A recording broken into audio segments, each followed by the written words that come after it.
Serve Live. Today's episode is Founder Mode, Building Dome, the prediction market primitive, powering the agentic economy, powering a lot of things happening in prediction agents, not only this year, but looking forward to 2026. We'll go over some predictions. And I'm joined by a true industry expert now, I can say officially, Kurush from Dome CEO. How are you doing today, Kurush? Welcome. Appreciate you, Ryan. Thanks for the introduction. Yeah, I'm doing great. I'm energized. I'm excited.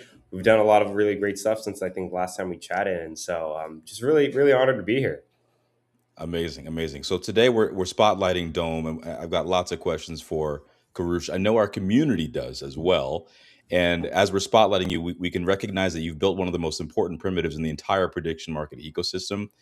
Everyone's heard me and Armand and Tim talk about agents and orchestration, the future of autonomous decision making.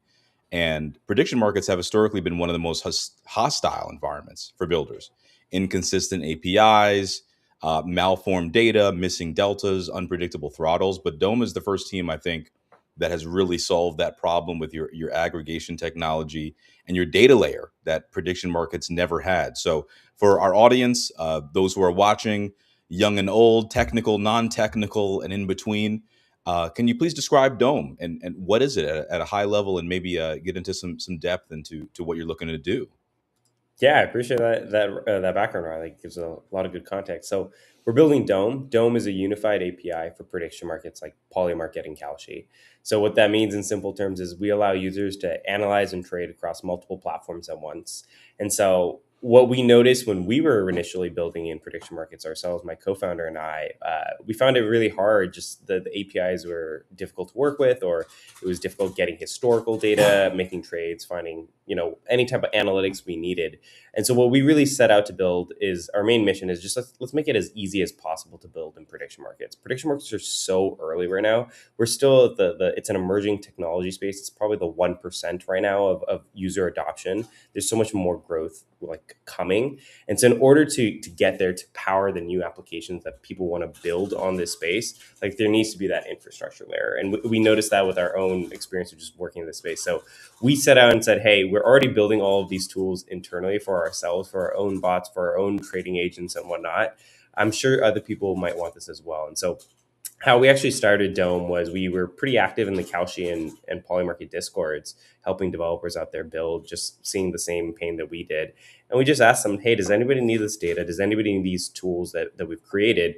And I think in the first 4 hours, Ryan, I got about 50 DMs in my Discord. And so I think that was our first moment, like, oh, okay, like there's a lot of interest here. People really want to build. They really need the tools they need to build. I think the common thing anytime you're in an emerging technical space is you have all of these great ideas. You want to build really fast agents. You want to build really creative agents. Maybe you're specifically focused on a certain vertical or sports or copy trading. There's so many applications you want to create really great products for your customers. But the last thing on earth you want to do is try to think about infrastructure. You don't want to think about servers. You don't want to think about APIs or connectivity. And so our goal is like, let's just take that pain away from you. Have you focus on your product. We'll handle the infrastructure side. We'll handle the aggregation side. And so that's the mission of Dome, is just make it as easy as possible to build in prediction markets. That's terrific. So, high level, what are prediction markets for those who are listening? And this may be their first introduction. And Dome is obviously not only an incumbent and a successor to some of the larger companies in that space, but also doing something completely differently. What are markets? Why are they important? And I'll give you a hint for anybody listening. Like two companies just raised several $1 billion for prediction markets, Kalshi and Yeah. Polymarket. But yeah, if you could give us a high level from your perspective, what is a prediction market, and why is it so important going into 2026? Great. I'm glad you asked that question. I sometimes people even forget the sauce of like, why are prediction markets so cool right now? The way I really describe prediction markets in the easiest terms is prediction markets are a new like financial asset class. Just like you have equities and cryptos, prediction markets are truly a new asset class. They're a new derivative, and they have a lot more applications than just pure speculation and betting. And so what a prediction market is basically assigning a monetary outcome or probability to an outcome happening in the future. And then you can trade on the likeliness of that outcome by the time it either happens or by the time the event expires. And so, because you have this whole new financial derivative, there's a lot of new applications you can utilize this for. I'll give you an example, Ryan. Like when we first started off in prediction markets, the common like thought is like, oh, this is retail gambling. We're just enhancing gambling for the masses. This is terrible for society. And no doubt there is like retail speculation and use in that aspect. But there's actually a lot of like institutional players that are taking a look at prediction markets as far as like hedging instruments or again financial instruments as well. There was an individual I spoke with who I hop on the call. He's like a man in his mid 50s. He's like an insurance broker out in Florida, and I was like, oh, you're not the typical type of client I typically talk to. What are you interested in prediction markets? And he says, well, we write insurances for mortgages, and when we write an insurance premium, it like is locked for an entire year. So if Florida gets hit with like a really bad hurricane, our insurance like packages are underwater. We're negative on that year. That's rough for us. You can't really hedge or adjust mid-year. That's like really inflexible there. And so if we can buy prediction market swaps on say like how big this hurricane might be or what the weather patterns might be, that really allows us to hedge our insurance products. And so that was like a huge unlock for me. I realized like there's so much more here than just like retail trading or sports betting. There's a lot of financial instruments that you can utilize this for hedging. You could use this for real-time information. We have hedge funds using this to like wire into their Bloomberg terminals or even newscasters who are saying what type of data they want to like marry this with their internal sets to see what the masses are thinking. So all in all this is say, Ryan, is like it's just a new financial asset class that we've never seen before, and it's gaining massive adoption. And that's what makes this asset class really, really useful. The more people that partake in there, the more decentralized information you get. Awesome. New asset class. We don't have enough assets, right? I'm being sarcastic there, right? Thousands of new tokens being made every single hour. People tokenizing real estate, tokenizing sports betting. And something that you mentioned. I'll start with a real fun question there about sports betting specifically, because I've seen companies like DraftKings and FanDuel sort of trying to maybe affecting the market share of dedicated platforms such as Polymarket and Kalshi. Have you been watching that a little bit? Other people trying to, take some room from the other prediction market companies out there. And do you think about that when you're building Dome? Absolutely. I was actually just recently on TVPN. They asked me about how the sports betting folks are looking at this because I think it's interesting. They're suing a lot of the prediction market platforms, yet also launching their own prediction markets in various states, which is quite ironic. And so the question around that is like, why would they be even interested in doing this? To answer your question, Ryan, it's like it's pretty obvious to them. I think the traditional sports books, the DraftKings, the FanDuels, they're smart companies. They're very good at what they do, and I also think that they understand the writing on the wall. I was describing before. It's like a very similar experience to like the taxi industry with suing Uber, right? It's clearly like a defensibility for their product because their underlying market is being attacked and market share is being ceded, and so I think what they realize is there is a lot of interest in sports books, sports betting, but from a user standpoint, like the prediction markets are way better mechanisms for doing these types of trading. When you're using a prediction market, it's completely peer to peer. And so your upside is completely unlimited. I think with the traditional sports books, like depending on how good you're doing, they may cap you. And then again, with a traditional sports book, you're also betting against the house. And so there's always a margin or an edge or a probability that's never really in your favor here. With prediction markets, it's really up to the market to decide. The way the prediction market platforms win is by volume. So it's a completely different business model there.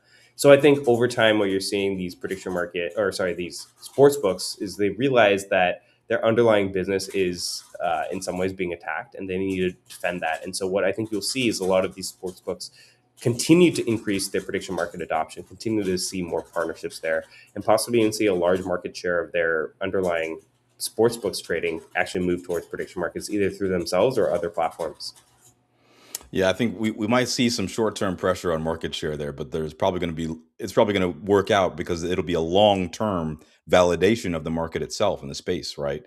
So that should drive some overall growth. I read recently that the prediction market space is going to grow over $12 billion just in Q1 of 2026, which I thought was sort of bonkers. But it also makes sense with the recent raises we've seen. So let's get into Dome and talk a little bit about why you're here and how you've established yourself in that space. And I wanted to give you the opportunity to tell us, how has it been going for you? Have you been raising any money or thinking about growing Dome, and how has that process been for you as a founder?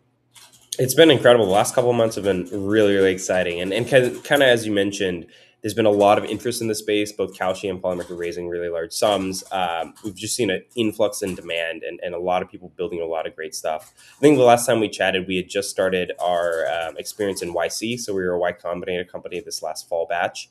And that was an incredible, incredible experience. I can talk for days about that. But all in all, it was a really, really great experience. Huge shout out to the YC community. And then very recently, we actually just wrapped up our fundraiser. So we raised over $4 million, and we're super, super excited because now we have like the money Whoa! to go out there and really help developers build. Oh my goodness, 4 mil. Okay, congratulations, everybody. Pause the show. Congratulations, Kurush. That's not I easy. appreciate that. Okay, It so was definitely a grind. Fundraising is definitely a part of the equation there, and I'm very happy to be on the other side of it. But now, most important, like we have the means and the resources to really expand and grow this ecosystem. And so, like we want to make sure that we're very well suited. That, as you said, that Q1 they're expecting 12 billion. Honestly, at this point, it's trending higher than that. We need to have the resources, the manpower, and the tools to really scale at that level as well.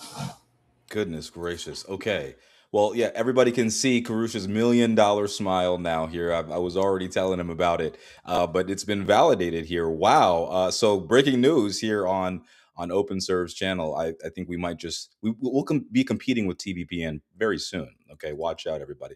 Uh, what I love about your story is how much it mirrors ours. Right, Dome built this primitive for data and prediction market data, and we're working out the primitive for reasoning and orchestration. So for everybody who's first time here, OpenServe is basically the complete AI founder suite to build, launch, and run your startup.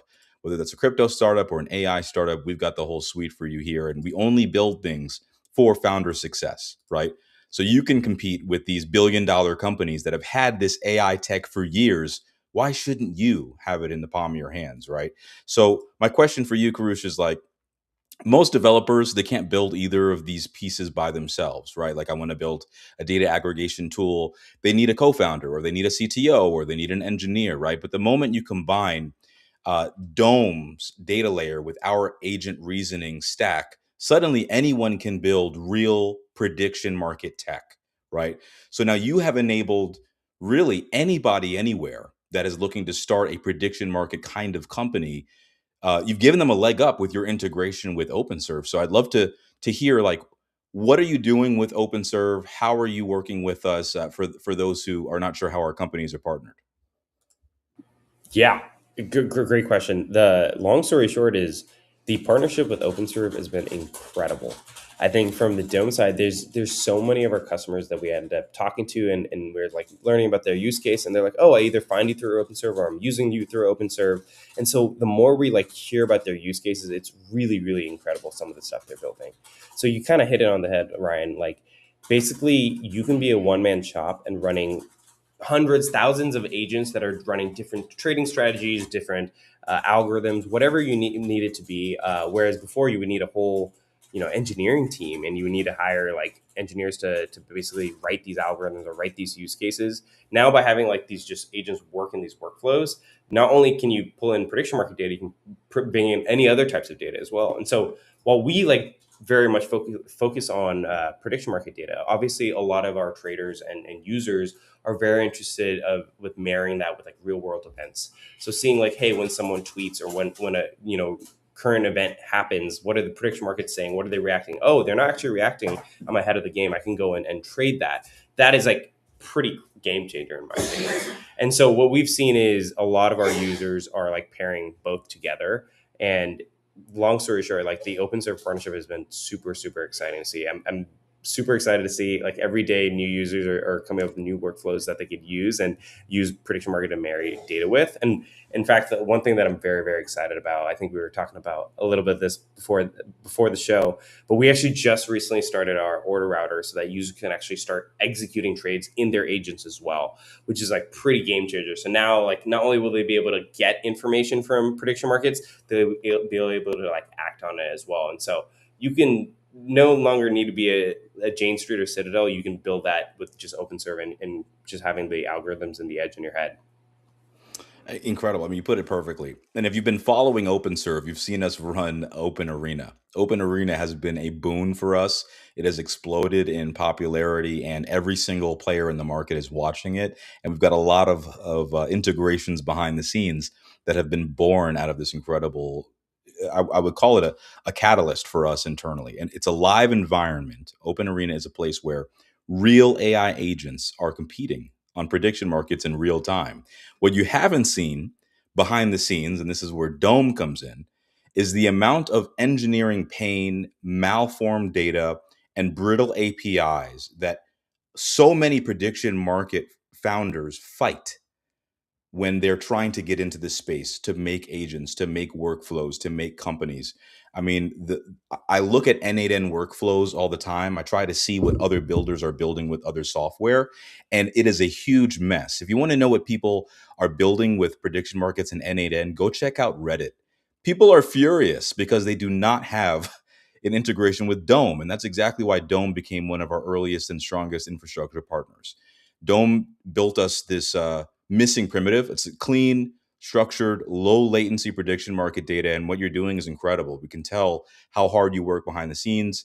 And so any agent, any AI agent can reason, not just display on a dashboard or show some data or just respond to a basic prompt, but actually reason out and create a feed that helps us show Open Arena and what's possible at scale. Now that we're running it, it's incredible. We've actually seen one interesting point is that with Dome API connected to our 6 or 7 LLM models that we've got Grok, we've got Claude, we've got OpenAI's models all running and competing against each other.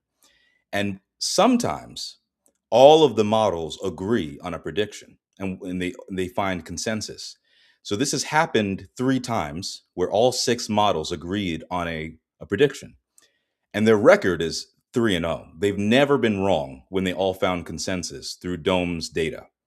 So not only is Dome's data clean, but it might be able to predict the future 100% for now. So, and I want this to be an alarm to folks who are building out there, right? If you're interested in prediction markets, why haven't you started building your own prediction market technology company?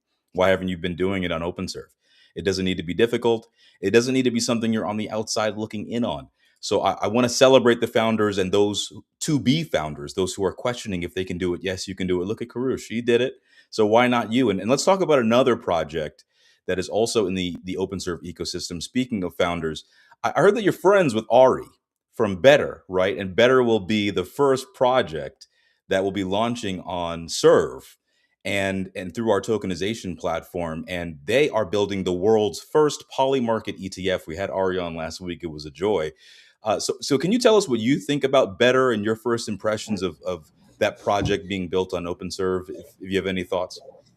Yeah, absolutely. Before I jump into that, the one thing I'll quickly mention is if you guys haven't seen the Open Arena, that Open Arena is so much fun.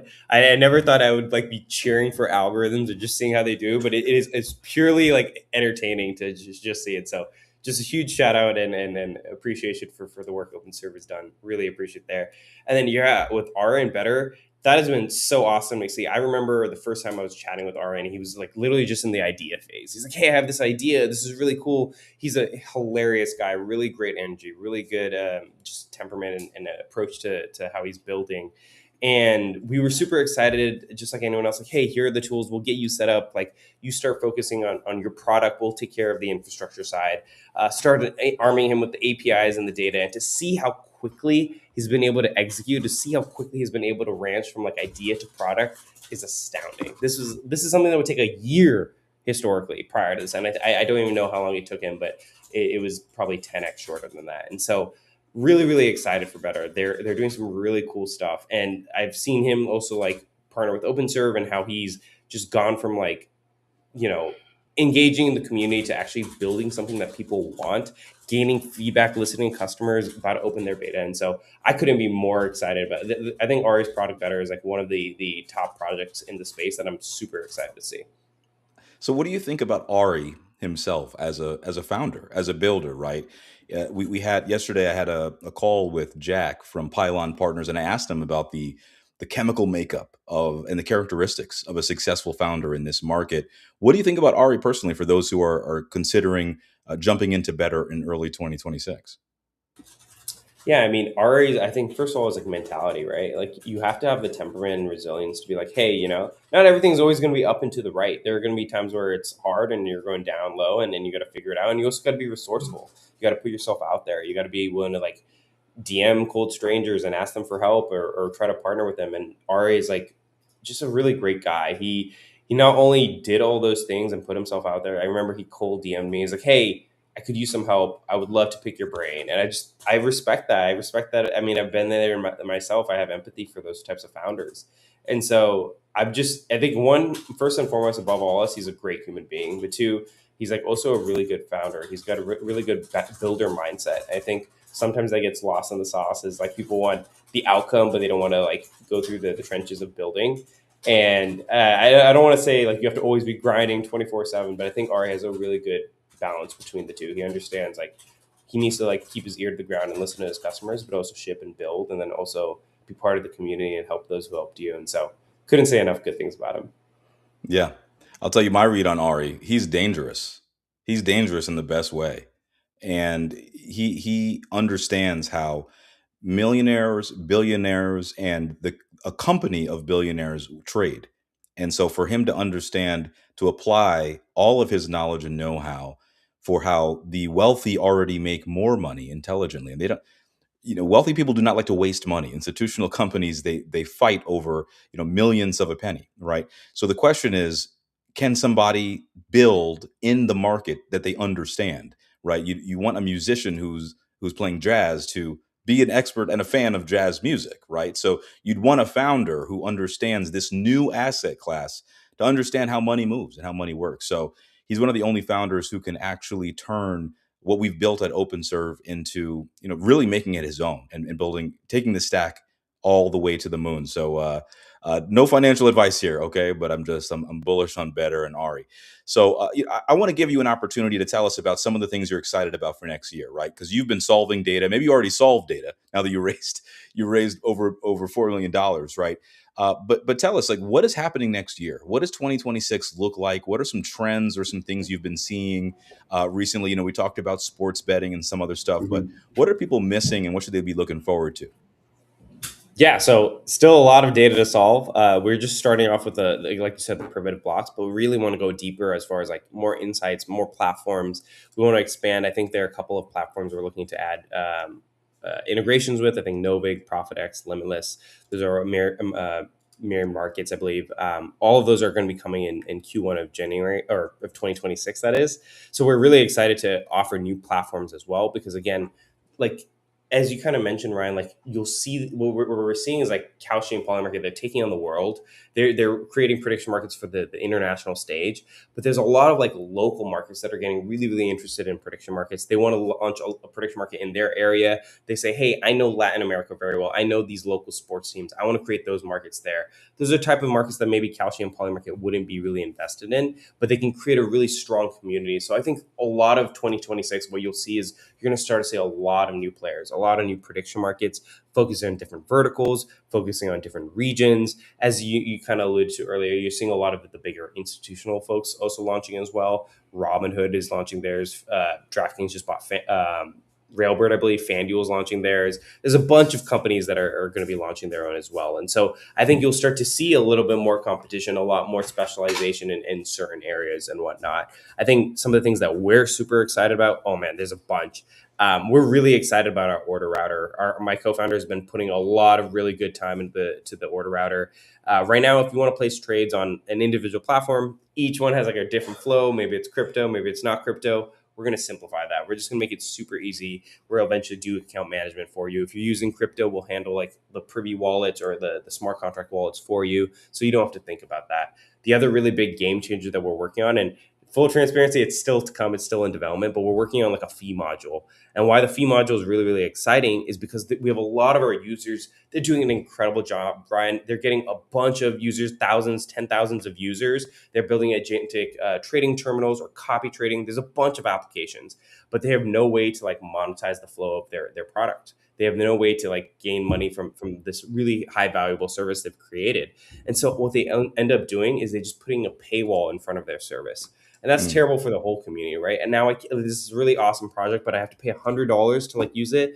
I'm not going to do that. And so that's a really rough business model for them. And so by giving them the ability to collect a portion of the fees on the transaction, it gives them a whole business model. And so it gives them a revenue source. And so that's been the number one most demanding thing from all of our customers is like, hey, how can we like grow this ecosystem? How can we like join in the revenue stream here? And so this is like something that we're really, really excited, especially for like agentic workflows, because a lot of folks, they'll do agentic trading on behalf of their users. They have these algorithms, they have these agents, and the agents are making all of these trades, but there's no way for them to like monetize on these trades. If an agent is making you, 100x a week, right? That would be awesome if you could get like 0.1% of that upside there. And so it creates a very sustainable model for both sides there. The end user is, of course, getting very high returns, and the platforms that's running these agents, they're able to basically also be sustainable as well. So those are a couple of things. I know I'm throwing a lot at you, Ryan. There's a bunch of things we have on our roadmap, but I'll give you a pause there and let you digest that. But yeah, very, very excited for 2026.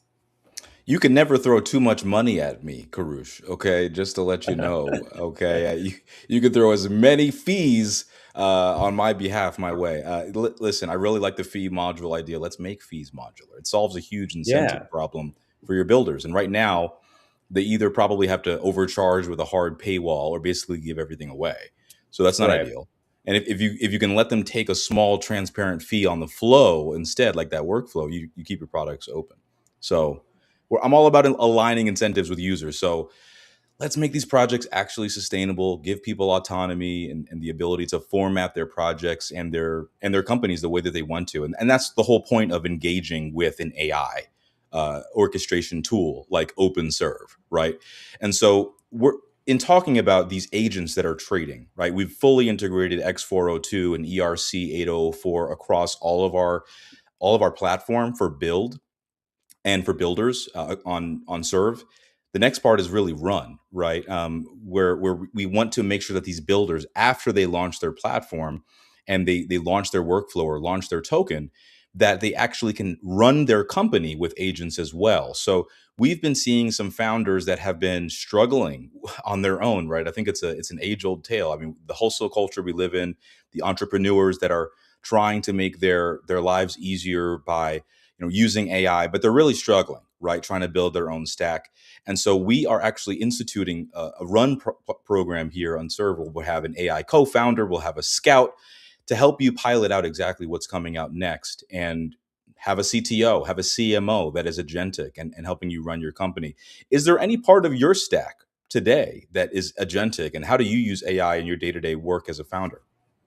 Yeah, we use a good amount of AI. And I think, both my co founder and I have very large technical backgrounds. We've been there doing tech stuff for over 10 plus years, have CS degrees. And so we're very, very like cognizant of like what AI can do and where it's at right now. And like you want to make sure that you're utilizing it to its fullest, because if you don't, you will honestly kind of get left behind. And so it's very important that you stay like very relevant on the trends. We utilize a lot of AI agents, especially on our ingestion side, especially for any type of QA.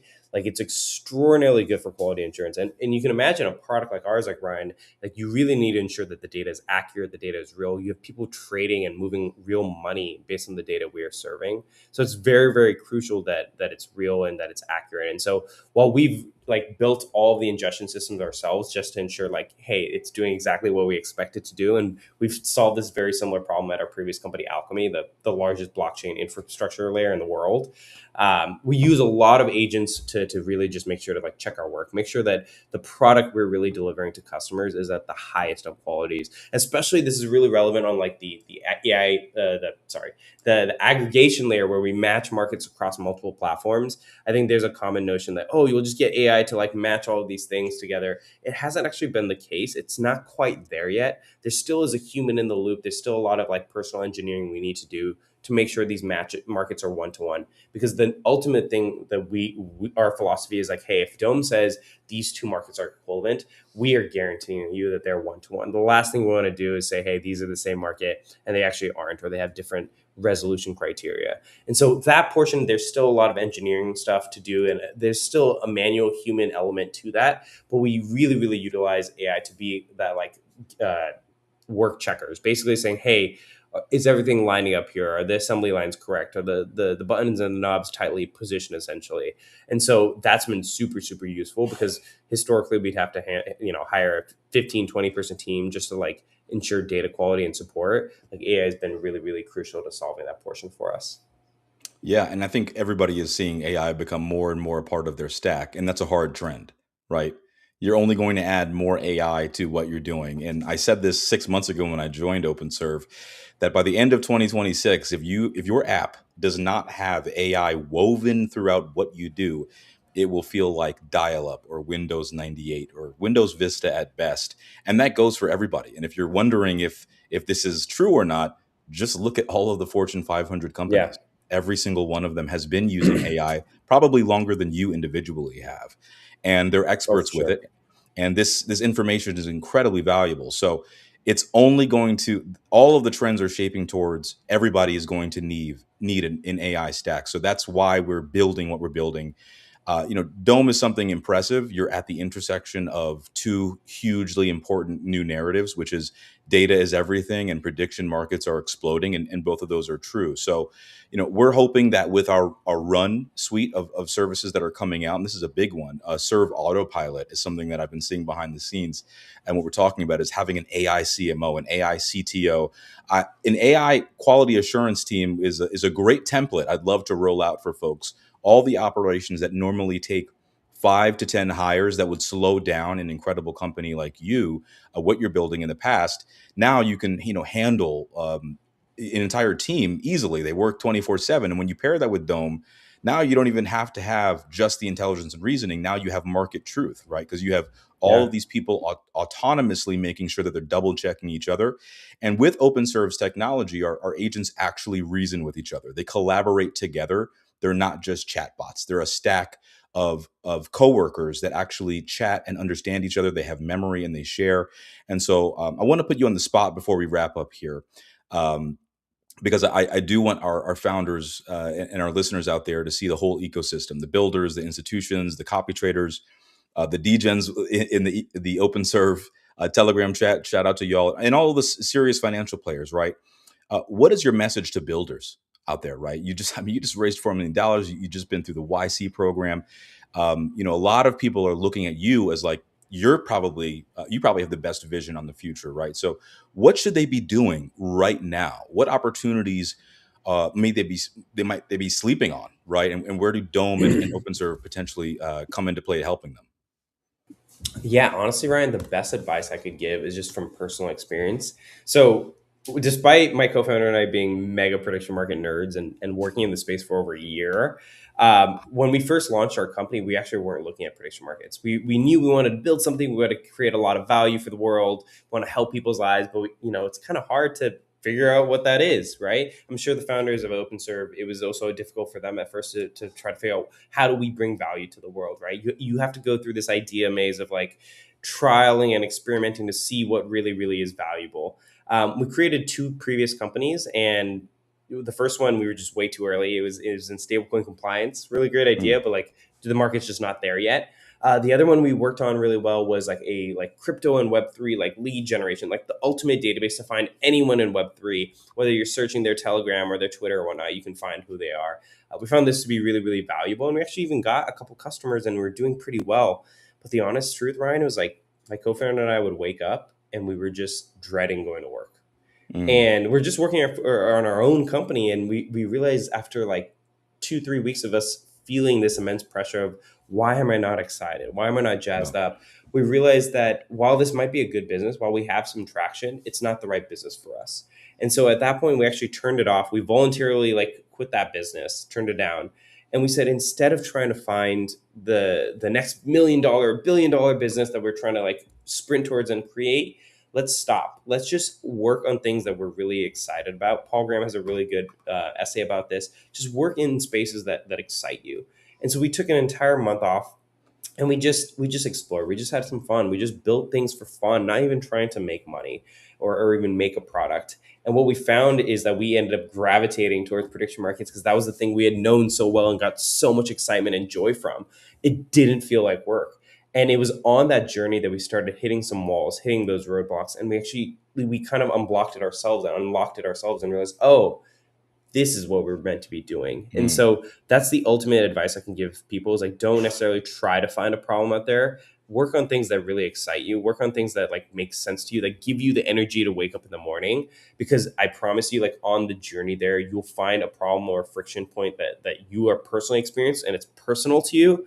And that will give you all the energy in the future to build. With our example with YC, we've been doing about, I think, 14 to 16-hour days for the last like 3 months straight, about 6 days a week. And the honest answer, Ryan, is it does not feel like work. We've had like the best time of our life because we're working in things that we really love. We're working with really incredible builders, a lot of folks on OpenServ. Like all that has been so just like gratifying, and you get really really excited enabling these developers and these builders. And so do something that you really love, and it won't feel like work. Amazing.